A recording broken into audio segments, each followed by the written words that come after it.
that's gonna be, ano may mabibilang natin dito, yung Lancelot, yung Yi Sun-shin, and I think yung Claude lang talaga yung nag-iisang hindi nila kailangang hindi nila, ang tawag doon, hindi sila magkakaroon ng agawan eh. Blue Fire right now, Farsa nga, yeah. ano ang kukunin nila? They could go for a Thumbs. Khalid is there. Na alam natin, Secret naglalaro din ng Khalid to. Yeah. So they can just pick that up. Pero for NXP Solid, you're giving out a Thumbs. You're giving out a Yuzhong. To be honest, Blue Fire dito can go for a Yuzhong. Yuzhong, oo nga no, hindi napansin si Yuzhong dito. So pwede nila kunin to. Okay. For the NXP Solid, Yeah. I'm actually thinking of a Khalid and a Thumbs. I think naglalaro sila doon just because there's a big emphasis on getting a good side lane. Kumbaga yung side lane mo kapag napatatag mo yan at hindi ganon kadali, sabihin natin tibagin or pauwiin, hindi nila makokontrol kasi yung mga turret sa side lane. So, right now, it's going to be the Yuzhong, the Thumbs, and the Khalid. Yep, predicted yung mga picks na to, no? Ito yung mga well, picks na pinagsasabi. Well, it's there. That goes to show, diba? Ito yung meta picks. And they really are sticking to what is going to be meta. And that's not a bad thing. I think that's not a bad thing, especially considering Blue Fire right now. As much as possible, they will want to play comfort. Comfort sana, kung kaya, para sa Blue Fire. Kasi, if you can't find yourself, find yourself in your tournament, hanapin mo lang sarili mo nung ginagawa mo sa rank games. Paano ba ako nakadating dito sa MPL? Ano ba yung ginagawa ko dati? That is true. Subukan nating paganahin, malay mo. Tingnan natin. Pero for Blue Fire dito, time is running out. Siguro Atlas in the Chango. Lancelot na, kinuha na nila dito. And they will go for the Chango. Okay. So, ang ganda na ng invade potential dito ng Blue Fire. Just because they got the Chango and that Lancelot. That's a lot of pressure, no? That's a lot of pressure. Pero especially when taking buffs. Pero kasi, ang nakikita ko dito, isang side lane pa lang yun na secure nila. NXP Solid, I like to adjust. Yep. They are actually already on the Lolita. Meron kay Chang, I-block nga natin yung meteor shower mo ng isang malupit na shield. So, I think Blue Fire actually, they got something when they got the Lancelot. That's good. Pero this is almost a sure Yi Sun-shin for H2O. There's just no way that you don't take the Yi Sun-shin at this point kasi you want that map control, especially kung meron kang malilikot na hero tulad ni Lancelot and may mga rotate na kanyon tulad ni Chang'e, right? That's what you want, and I think that maganda yung adjustment na ginawa ng NXP sa draft na to. Usually kasi, ako iniisip ko dito, NXP Solid, if they ever think of getting a Ling, mahirap mag-Ling dito. Kasi nakikita natin yung usual trend sa ginagawa ng Ling is pinupuntahan sila lagi for that invade. Pero for Blue Fire dito, I don't really know the reason why. Well, it's their call. I'm not questioning it. Pero kasi, you have all the tools to actually invade that Ling. Yep. And for some reason, sinasabi nga na si Lancelot is actually a counter. Somewhat of a counter kay Ling. And it's not because Espadahan it's not because of the espadahan, the Thorned Rose, or pwede mag-dash. Yep. It's actually because of the reason na Thorned Rose equals retribution. Yun yung isa sa mga pinakamasakit sa ulong labanan for the side of Ling. Kasi hindi mo lagi sure kung papaano siya gagalaw or kung kailan yung tamang timing ng retribution mo kasi masyadong mataas yung damage burst dun sa buff at that point on. Oh, that's true. I guess that's going to be a big deal. Now, actually, what I'm looking for here is Ling is going to be banned out. Nakakatawa kasi pag mention natin, nababan. So, ayun, mention mo yung Ling na ban eh. So, it either gets picked or banned. So, good job up here. Pero alam mo, YSS. Super. Pero feeling ko wag na eh. Feeling ko wag na nga eh, no? Pero alam mo, NXP Solid, on the other hand. Does YSS make sense here? I think it does, right? It still makes sense. It probably could. Yeah. Kasi if in terms of poke potential, feeling ko dun talaga magkakaroon ng solid foundation dito, yung side ng Blue Fire. NXP Solid dito, they're taking their time. Alam nila may 23 seconds pa dito. And ayaw nila magmadali. Tingnan mo, chill lang sila. Nakangiti lang sila. Ano nga ba yung magiging Chester hero dito? I think a Kagura would be good.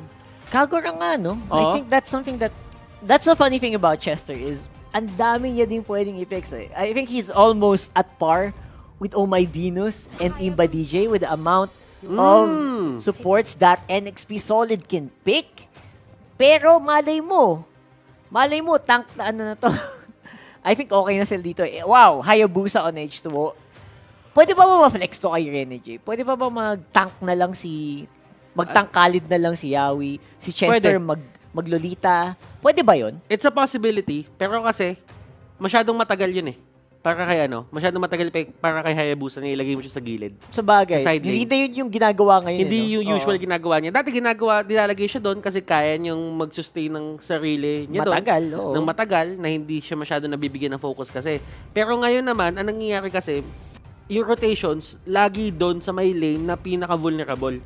And I think if you put Hayabusa doon sa lane na yun, no? Oo. merong time na talagang pupunta na lang dito yung mga kalaban, tapos paparusahan na lang yung Hayabusa na side lane. But still, Speaking of parusa, mapaparusahan kaya itong Ruby pick na to? I think this might be a problem. Eto, what do you think about the Ruby pick? Ang daming pumipili sa kanya, what do you think about it? I think the Ruby pick is super situational. This is a pick that easily gets punished nga eh. Kaya sabi ko nga, di ba, mapaparusahan kaya. Kasi tingin ko kayang maparusahan ng lineup ng NXP to with enough damage, especially with the Valier pick. Pero you have to take note na itong Blue Fire, they have a very tanky lineup because of the Baksha and the Ruby. Not to mention si Secret on this Yuzhong is going to be super difficult to take down as well. Tapos malikot pa siya. And walang panghabol masyado yung NXP doon sa Chang'e kasi ang pang damage burst nila dito is mostly on the Hayabusa. Yeah. Right? And Hayabusa, he needs to pick. Do I just go for the Chang'e? Pag ginawa ko yun, pag ultimate ako sa Chang'e, yun na yun. Paano na si Chu? Paano na yung Lancelot? So, interestingly, tama nga, si Chester nga naglulita. And that's interesting because it's going to be Yawi on the Valier. It's probably because hindi lang hero. Di ba naayos to? Hindi, I mean, Feeling it's, ko, it's probably soft lang. the most Idol ideal. na ba to? Ako kasi support pa rin naman para sa mata ko talaga Support si Lolita. talaga si Lolita. Support talaga Pero si Lolita. hindi tank si Valier. Oh, So, well, interestingly, tingnan natin. let's see multi-roll. Multi-roll is real. Multi-roll is real. Ito na yung sinasabi Yawi natin. on It's going the to be Valier. Yawi on the Valier. I just feel na Kala baka, ko. may mga times kasi na yung isang hero, hindi mo lang talaga siya feel. Hindi nga talaga. And feeling ko, yun lang yung sinabi ni Yawi dito na, Ayaw maglilita? siguro yung sinabi niya na lang, parang, di ko feel yan masyado. Sige, sabi ni Chester ako na, parang adjust na lang. Pero support is support. Support is support. Support is support. Exactly. So here we go, Blue Fire NXP Solid. Game 1, mga kaibigan. And nagkakabaliwan na agad. Sa draft pa lang. Akala ko nagkamali. So, eto there is actually a bit of a contest dito para sa side ng NXP Solid. If you think about it, MB and the others, and ito na nga sinasabi natin dito, Chu has free reign over that. Pero kung iisipin mo dito, merong away na nangyayari sa may gitna. They can actually go for this. And look at this, Sword Rose to the dashes. Goodness gracious, Blue Fire dito, very aggressive. They punish yung ginawa ni Yawi. Interestingly enough, I think Yawi is, he had the right idea to clear up the wave and try to push back Blue Fire. Pero nagawa nila ng paraan. And I think medyo malaking deficit yun. Pero nakabalik naman si Yawi and I think they wanna go for more. And look at this, Chu actually getting a lot of damage there. Pero tingnan natin kung paano nila kokontrolin to. And they got yung purple buff. Hindi nakuha dito ni H2O. Pero they will get 2 kills in the process. Do you think it's worth it? Was it worth it na ibigay ang 2 kills para sa purple buff to deny H2O of that blue? I'm not sure.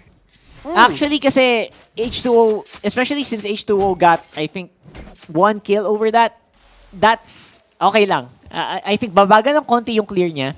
Pero now, this might be a different story. I think NXP Sol actually was ahead because of that. Now, Limbs dito, flickering in dun sa may pader. Medyo niyakap niya yung Realme dun. Yep. Paramdam ko medyo nayakap niya yung Realme dun. Pero it's fine. Hindi naman siya tutumba dun. And the rotation coming out from Blue Fire. And medyo, sabihin na lang natin, they're actually controlling the pacing of the game. Yep. Ngayon, NXP Solid, what do they do? Ano yung plano nila dito? Kasi si Rene J, maganda yung lane niya dito sa baba. He's actually controlling this matchup against Secret. Pero Ayun na another nga. punish na naman. Nako, napakalaking punish dun. Especially that, since that was Kripsu getting a kill. I think, as long as Bluefire are controlling the waves, they don't care that they're losing the team fights. Gusto lang nila i-control yung wave. And bonus na lang siguro kung makapatay sila or hindi. And si Rene J dito, ang ganda ng pwesto niya. He's getting yung information na kailangan niya dito. They go in. He actually gets it. Chu actually gets that. Tingnan natin dito kung paano nila paparusahan to. And Chang'o will actually go down at the hands of the Hayabusa. Tingnan natin kung lalaban pa sila dito. Secret will just go away. Hindi na nila pipilit yung issue doon, Rockart. Palitan ng palitan na. I think it's difficult to say who's really ahead in this game, even though, looking at the map, they are going to go for limbs right away. The punish on that Ruby is so critical. At nakuha pa rin ni Chu yung kanyang buff. Palitan na And naman. that is... The supports dito, medyo nagkakaroon, yung mga tanks, yung mga supports, nagkakaroon sila ng mga oras na medyo talagang na-go-overextend sila. They really want to do something. But, ang pinaka-naging problema, Rockheart, is they get caught off guard. Oh my God. Okay, pero ang maganda dito for Bluefire is they still get that turtle buff, which denied from H2O means na hindi basta-basta maka-burst down H2O ng mga target. Although, ang maganda naman kay H2O is he got the double buff this time. So, meron ng malakas na energy regen, he could go for the bottom lane. They could actually go for the bottom lane. That is true. Pero dun sa may taas, nagkakaroon din ng onting, not onte, pero a full-blown push on that side. Secret dito, tatakbuhin niya na lang yan. He's not going to risk that. Bibigay na lang niya. Kasi patas naman na eh. Nakuha na yung taas. So, might as well just give the bottom lane turret. Oh, MB on the back foot. Look at that. Kripsu forced to flicker out and they are still fighting over that orange buff. Talagang ayaw nilang ibigay kay H2O yung resources na kailangan niya para umunlad. Right now, purple lang ang hawak niya. They know that they have to. Ito yung sinasabi natin eh. Kumbaga, kung gusto mong i-shut down yung mid lane, you get all the buffs. Pero kasi ang nangyayari dito, Rockheart, for the side of NXP Solid, yung side lanes. Side lanes, Yung no? side lanes nila matibay. Tama. So that means, Bluefire dito, yes, they're answering one thing. Pero they're not looking at two things na nandito sa may gilid. Although there's another fight happening here, ayaw talaga nila magbigay ng oras para huminga. Tama. I think what they're doing is they're trying to force MB on the top lane and Renegi on the bottom lane na umikot pa mid lane. Hop, pumasok dito and that is going to be the shadow kill and enough yung damage ito ni H2O. And ito na nga, sinasabi natin, he knows what to do at the right moments. H2O getting 4 kills na dire-diretso dito kahit walang blue buff. Yep, priority on to damage output. I mean, you don't need to get the buff all the time naman. As long as you can get into position para makakaroon ng kill, okay lang yun. They're doing that right now at NXP, waiting on the turtle as it spawns. So they actually try to go for this. Lancelot, si Chu, wala siya sa area.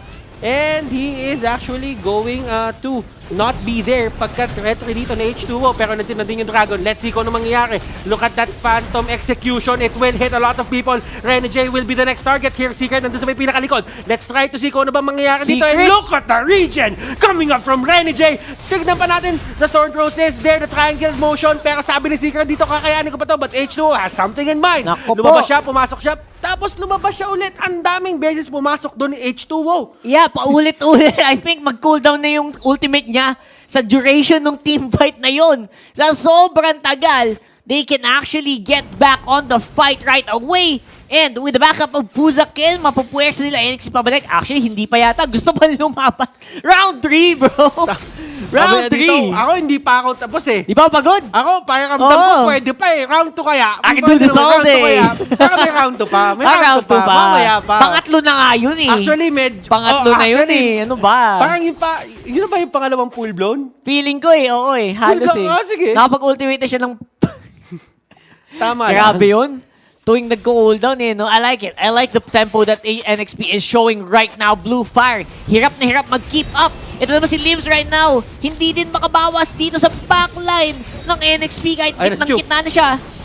And Chu dito, MB, getting caught out. Nandun siya may gitna, lumuhod siya, pero hindi enough yon. And here comes H2O. We see gonna get a lot of these kills. Phantom execution. They will actually get Lancelot, and that is going to be a triple kill for H2O. Naikutan ng malupet the H2O here.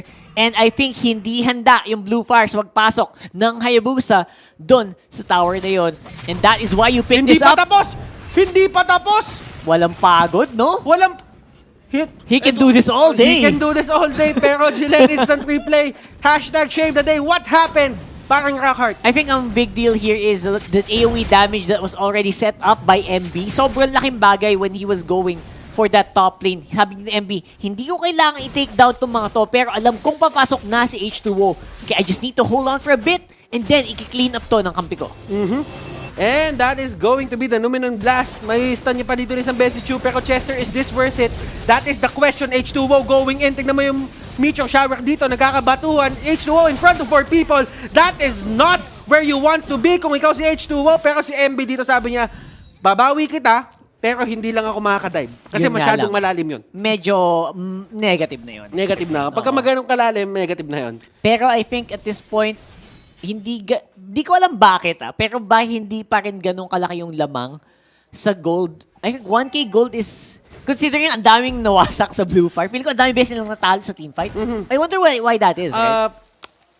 Ramdam ko kasi dito yung NXP Solid, ni-invade talaga nila. Sinusubukan nila i-invade yung Blue Fire dito. Kumbaga, yung ginagawa kay H2O kanina na kinukuha Sila ng naman. resources, sila naman. Oo. So that only means, yung mga monsters mo hindi mo nagagalaw. Kasi sa totoo lang, yung Blue Fire dito, parang nagkaroon na sila ng time na hindi na sila nakakapasok dun sa base ng kabila.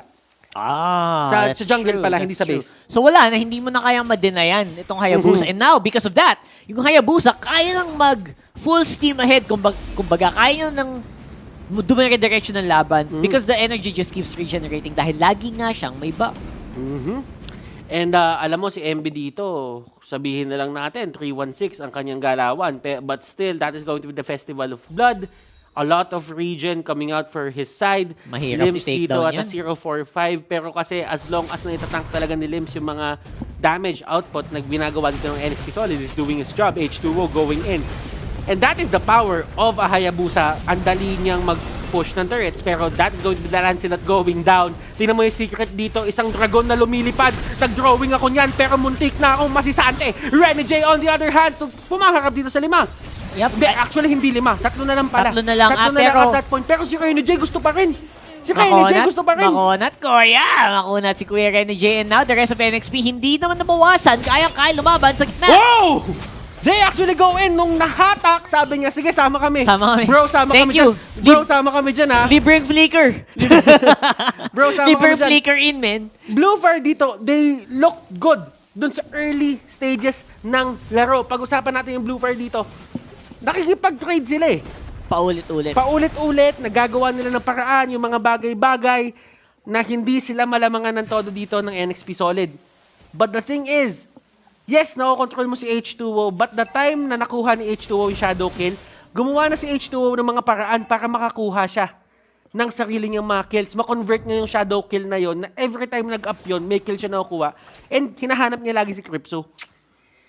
And once Crypso goes down, actually malaking bawas din ng Blue Fire ang nawawala. If mapapansin mo, that's been happening and Secret naman, hindi din makapagtagal sa gitna ng labanan dahil kayang-kaya siya ng damage output ni Yawi and ni MB. So, right now, Blue Fire, do you have what it takes? That is the question. Secret dito. Tingnan natin kung paano niya haharapan dito NXP Solid. Feeling ko, si Secret dito yung may napakalaking role. Kasi kailangan niya gamitin yung Dragon. Yung Dragon nahahawi sa lahat. Tama. Pero ang problema, yung Dragon, ang lambot ngayon. Pansin mo? Huwag mo sabihin sa akin. Hindi kasi yung bawas, hindi siya matangke. Usually yung pag dragon form, di ba? Hindi kayang tumagat ang kunat niyan. Pero kanina nang lambot dahil kay H2O and kay Yawi.